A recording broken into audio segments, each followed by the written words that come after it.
Religion comes in many forms. Some of these are familiar to most and followed by many, while others are more obscure and followed by few. Many world religions developed thousands of years ago, whereas others only emerged within the last century. One of the more recent and less well-known expressions of the religious impulse can be found in specific sorts of belief systems that scholars refer to as UFO religions. Broadly speaking, these are belief systems which center around the existence of extraterrestrials, intelligent life beyond our planet. UFO religions first emerged between the early and mid-20th century, and some of these even still exist today, including Scientology, Unarius, Realism, and of course Heaven's Gate. Each of these belief systems posits a unique set of concepts and practices that their followers adhere to. However, just as the various theistic religions differ in their conceptions of God and their manners of worship, so too do these UFO religions differ in how they conceive of and relate to intelligent life beyond our planet. In anticipation of future work that I plan to do on the Heaven's Gate movement specifically, I thought it would be interesting to explore a little bit about these very interesting, very unique sorts of religious belief systems. And the first thing I thought we should do is get clear on just what exactly is a UFO religion. One thing that UFO religions do seem to share in common is the belief that intelligent life forms are somehow bound up in the future of our species. They differ considerably in how these beliefs are expressed, and in particular in how these beliefs inform their various practices. But this relationship between extraterrestrial life and the fate of our species seems to be quite central to religions of this type. But even this definition is far from exact or exhaustive. Not all researchers agree on what actually makes something a UFO religion. In fact, I would imagine there are some who would disagree with the list of examples that I gave just a minute ago. Some people might think that there are one or maybe more religions that I mentioned that actually don't belong categorized together. There's some people who have even argued that the term UFO religion itself is too misleading. Obviously, if the term is to have any meaning, then there ought to be at least some characteristics that all of these belief systems share that unite them together while also distinguishing them from other kinds of belief systems.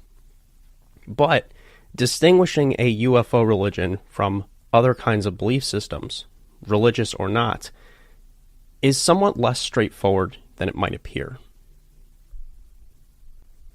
For one thing, many people believe in extraterrestrials. In fact, a recent poll reports that 65% of Americans believe that intelligent life exists on other planets.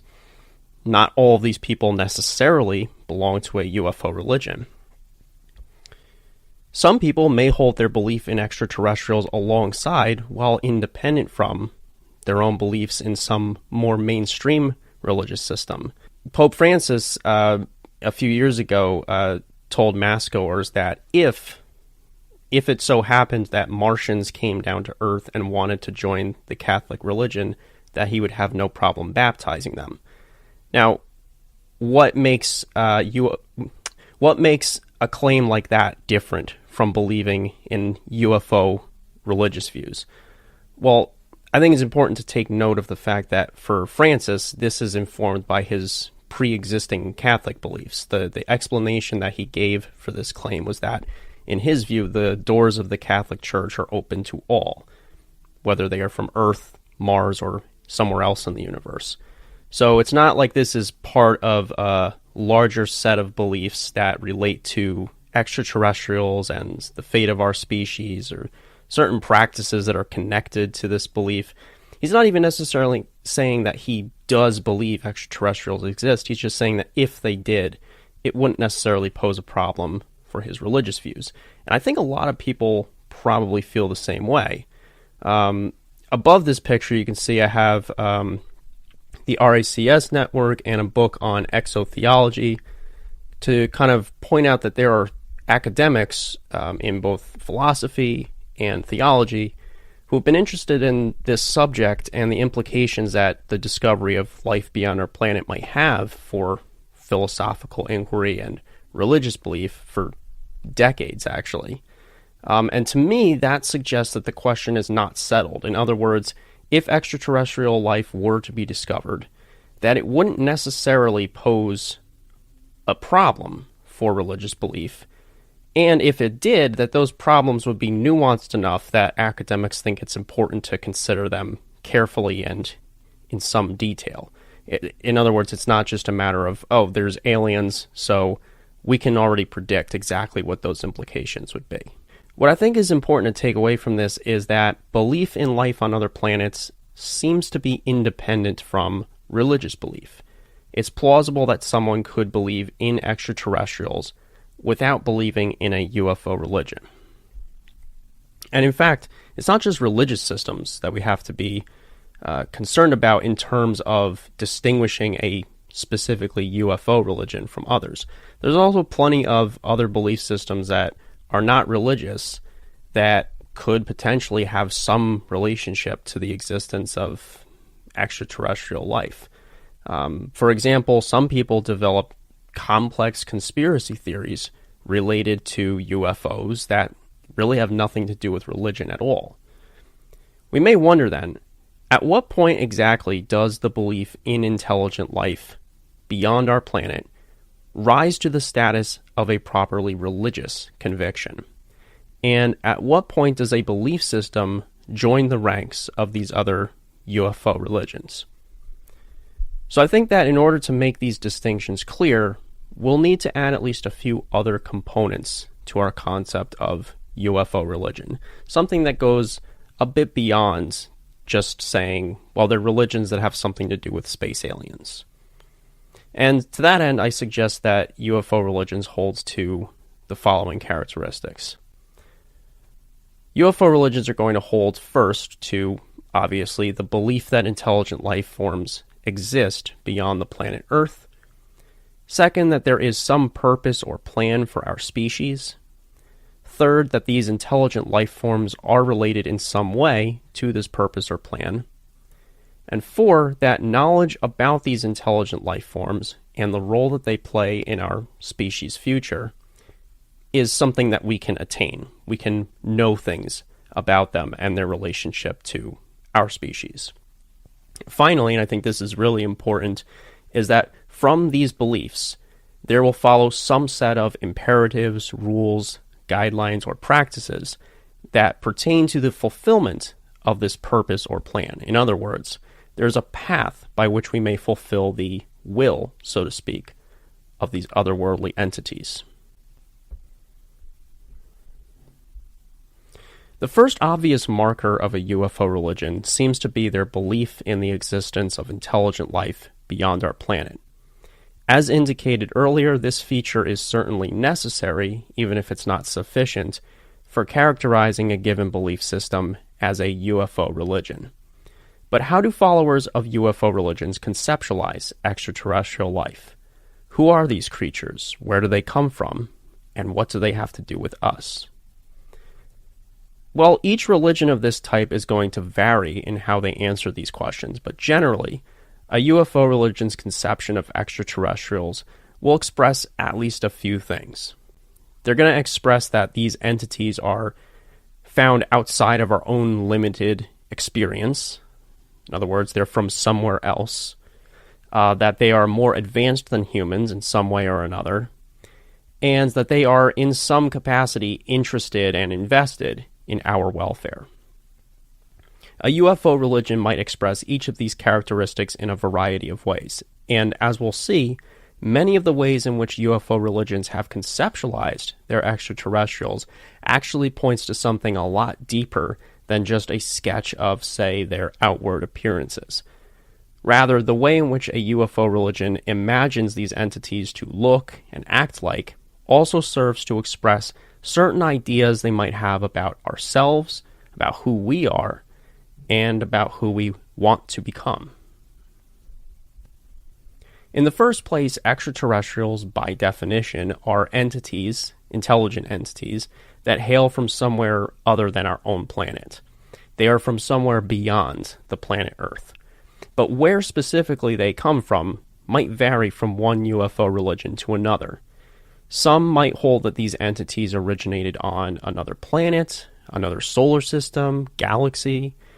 Perhaps they come from another dimension. In some cases, extraterrestrials may be thought to have their origins on another plane or level of existence, not necessarily a transcendent one. That is, they might exist somewhere within the physical universe, but maybe this plane or level of reality is inaccessible to humans. The time that they spend on their home planet or their home dimension or wherever they come from might also vary compared to the time that they might spend traveling through space. Wherever they come from originally, these entities are usually not going to be confined to any one particular part of the universe. After all, they've got to have a way to get in contact with us eventually, so they're going to travel. And we'll talk a little bit more about that in a bit. The key takeaway that I see from this aspect is that in expressing that these entities are not of this world, what UFO religions are ultimately expressing is this idea that these entities are not encumbered by or fixated on the same things that we are as humans.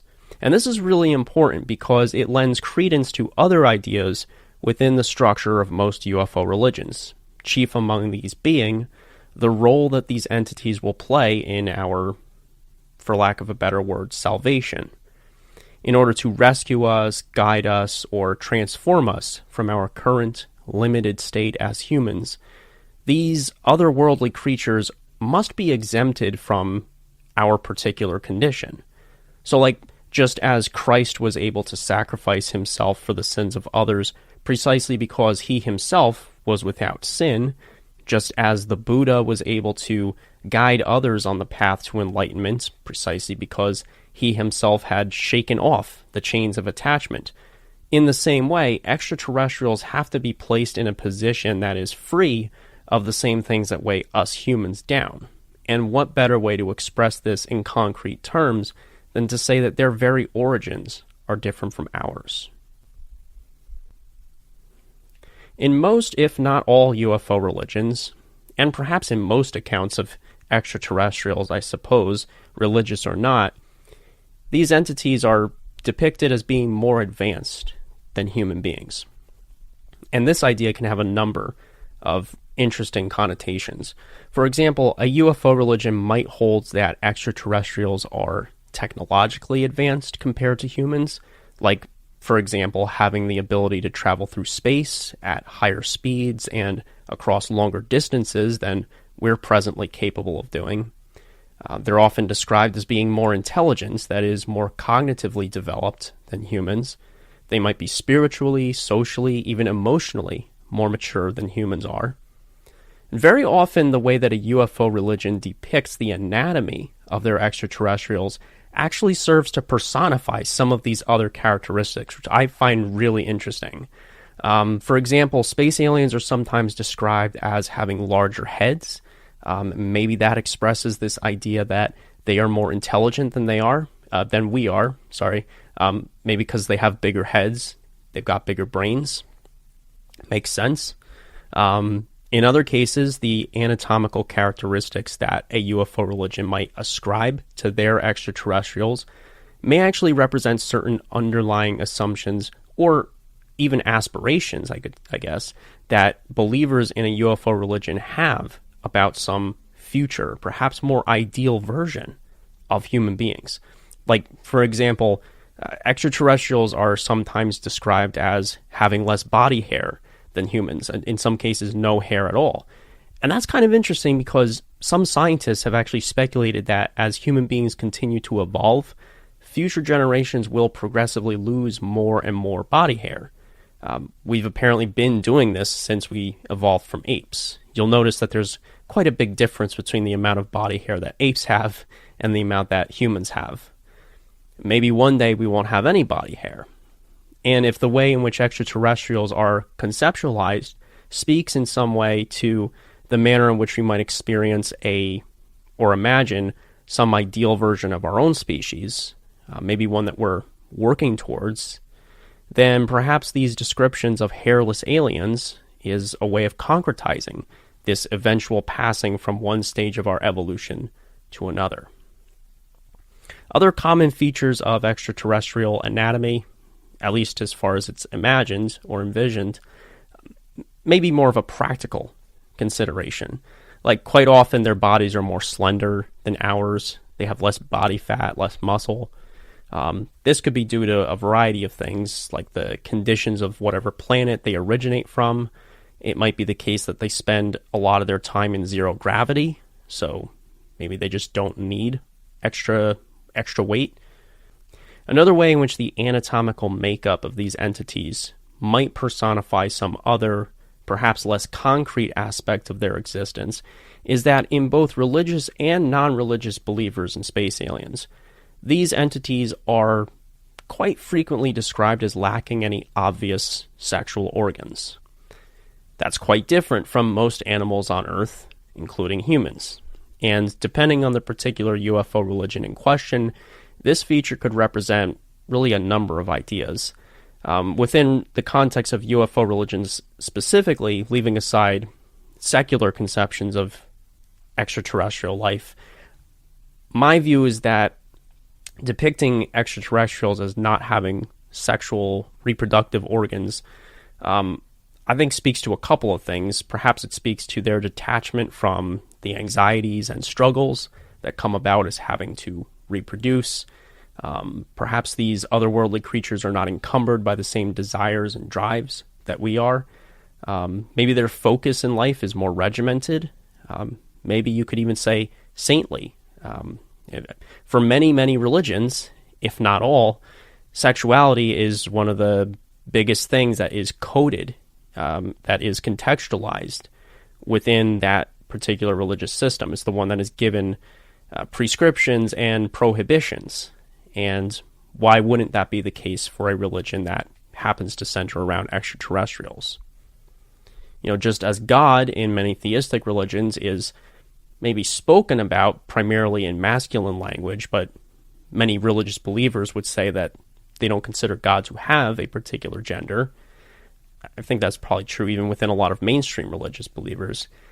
Maybe that's also the case for extraterrestrials within UFO religions. Maybe it's important that they don't have a particular sex or a particular sex drive.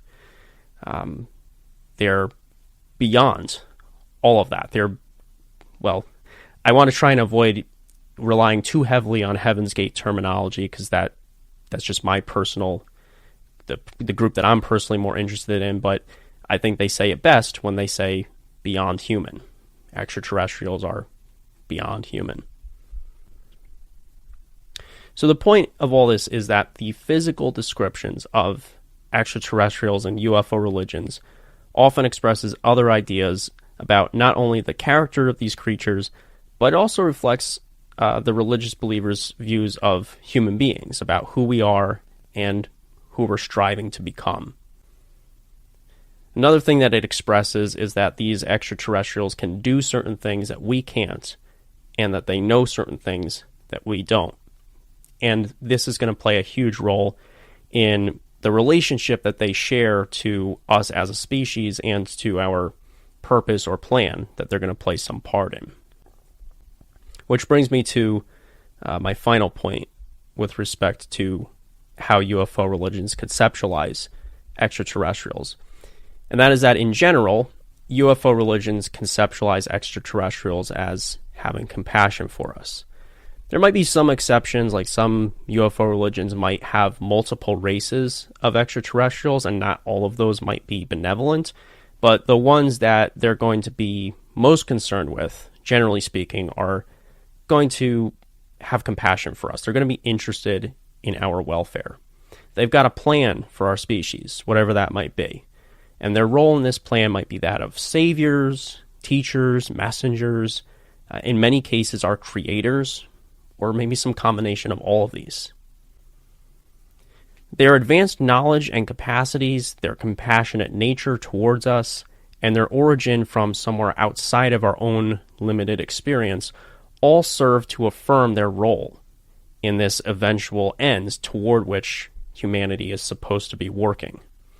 These extraterrestrials are in a position to know what our basic problem is as humans, and they'll be in a position to know how to solve these problems.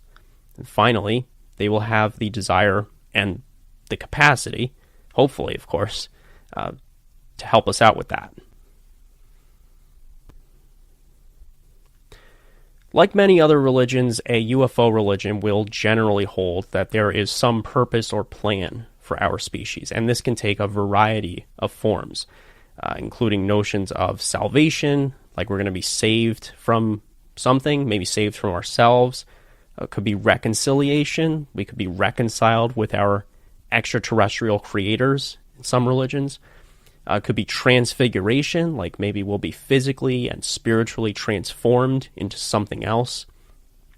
In any case, whatever the characterization of that end is, this plan is always going to be a final end. It's an ultimate goal. It's something to which all other goals are secondary. Nothing can be more important, more fundamental than this ultimate end. But a key point to note here, is that there's always going to be some part that we, the humans, are going to have to play in actualizing this plan. It's not as though the extraterrestrials are just going to come down and do all of the work for us. No. There is always at least some effort that we have to put in order to allow for this change to happen. Same with pretty much any other religion, right? It's not like God just comes down and fixes people's problems. There's always something that humans have to do. This might involve observing rites or rituals, adherence to some sort of rules or guidelines. It could be changing our behavior in some way, or maybe in some cases preparing our world to receive these entities. That's an element in some UFO religions. But in any case, this is always going to be like the most important thing we should be concerned about. Just as salvation is kind of the whole point of Christianity, just as enlightenment is kind of the whole deal with Buddhism, whatever the particular characterization of this purpose or plan for our species that we find in one UFO religion or another, that purpose or plan is kind of what we're supposed to be focused on, like above and beyond anything else. As I've already indicated, these otherworldly beings may be coming to save us. They may be bringing a message that we need, teach us a new way to live. However we want to characterize it, these extraterrestrials are somehow going to be related to this purpose or plan. So like you could have a concept of some sort of teleology, some sort of end toward which the human species is supposed to be directed, but not have that have anything to do with aliens or UFOs or anything like that. And so that's why I think it's important to distinguish UFO religions from other belief systems on this basis as well. Naturally, this purpose or plan is going to somehow be related and maybe even brought about, at least in part, by extraterrestrials. Fourth, I think this is a pretty important element, is that it is possible for us to attain knowledge about these entities and about their plan or their will for us. We have to be able to know about them in order to follow their directions. And naturally, this means that they're going to have to get in contact with us somehow. So that's kind of on their end. They're going to come and bring us the instructions, and then our end is we've got to follow those instructions. Just as God gave Moses the 10 Commandments, it's the people's job to follow them, which, of course, if you know that story, they didn't do such a good job of that. Maybe we'll do better with the instructions that we get from the extraterrestrials. If these extraterrestrials are as compassionate as most UFO religions imagine them to be, then they will have the desire and the means to make this information available. But the way in which they make it available might vary from one system to another. This could involve something like channeling, where a human being is in contact with extraterrestrials and then they kind of express the extraterrestrials' desires and will for us through some kind of telepathic process. This is one of the characteristics of some UFO religions that almost certainly arose out of the earlier movements like theosophy and spiritualism. This might also involve instances of direct contact, whether that's aliens coming down and talking to people, or bringing people up into their spaceships and giving them the lowdown on what they expect from the human species. In some religions, like Heaven's Gate, for example, whatever race of extraterrestrials might exist might send down a representative, an avatar, much in the same way that Christ was an avatar for God. Maybe that's not really the best way to express that, but in any case, that in the same way that Christ came down to deliver God's message for people, these aliens might embody or express their will through some human being. Finally, the mere belief that extraterrestrials exist, even when coupled with the belief that they are invested in our species in some way, doesn't seem to make such a belief necessarily a religious one. I think that what makes a UFO religion a religion is that from whatever beliefs that a person might hold about extraterrestrials and their relationship to us, there's going to follow some prescription for action, something that we are supposed to do now that we have this information.